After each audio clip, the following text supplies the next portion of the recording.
Hello everyone and welcome back to Lucky Loaders 15, where I'll be giving you two selections for tomorrow's racing. Before we get into that, I just want to reflect on how our selections ran on Saturday. In the end, it wasn't a bad day as we had a couple of each way. City Ishmael ran really well despite being quite weak in the market. I think he returned a final SP of 11 to 1. The other horse that ran okay for us was Sorovian at Lingfield, got the each way money there. So if you backed them both, you would have got a little bit of profit. And the other selections that ran for us, the first one of them that was meant to run was Happy Go Lucky. Unfortunately, he was a non-runner, so that was disappointing. I really fancied him, but the market knew because he drifted out like a barge. And the other horse that we put up was Ella Perfecta.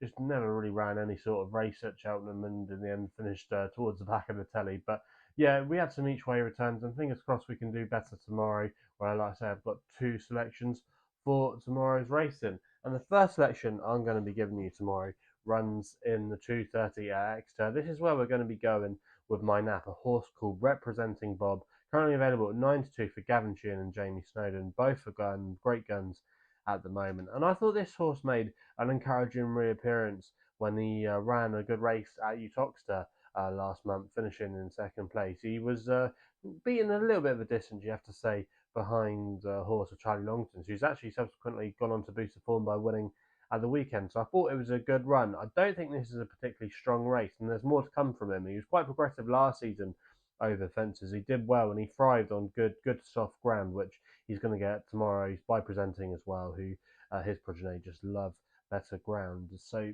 that shouldn't be an issue for him. I think since he stepped up and tripped over 3 miles, I think he's shown that he's more than capable of getting it, and there could be a little bit more to come from him this season. I think he's off a fair mark. He's still only a young horse, a 6-year-old as well, very consistent. I think this is his time of year, and at 9 to 2, I think he's the wrong price here, and I think he can beat the Phil Hobbs horse, and a lot of his horses are in and out at the moment. So yeah, I'm quite keen on his chances tomorrow. I thought 9 to 2 was a little bit of a big price about him. I think they shouldn't be so far apart in the betting, and that's why he's going to be mine after the day in the 2:30 at Exeter.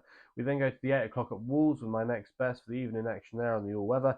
I like Soul Cargo here for PJ McDonald and James Horton in the colours of John Dance. Currently available at 9 to 4. He's going to be reopposing Tarbretta this time, who got the better of him at Wolverhampton. But I think he might be able to reverse the form tomorrow.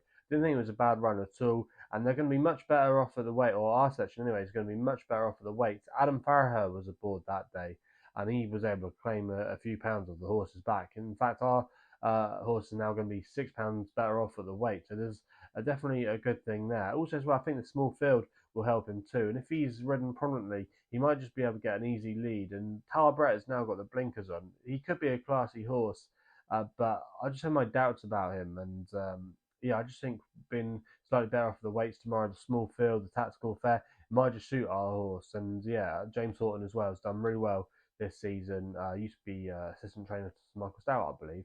But yeah, he's done really well with a few of these horses for John Dance. And yeah, I think this horse might be able to give him another winner to their tally. So he is going to be my next best of the day in the 8 o'clock at Wolverhampton. So they're the selections then for tomorrow's racing. If you're enjoying these videos, remember to hit the thumbs up button, subscribe here to the YouTube channel at Lucky Loads 15. Please remember to gamble responsibly, and we'll be seeing you again soon.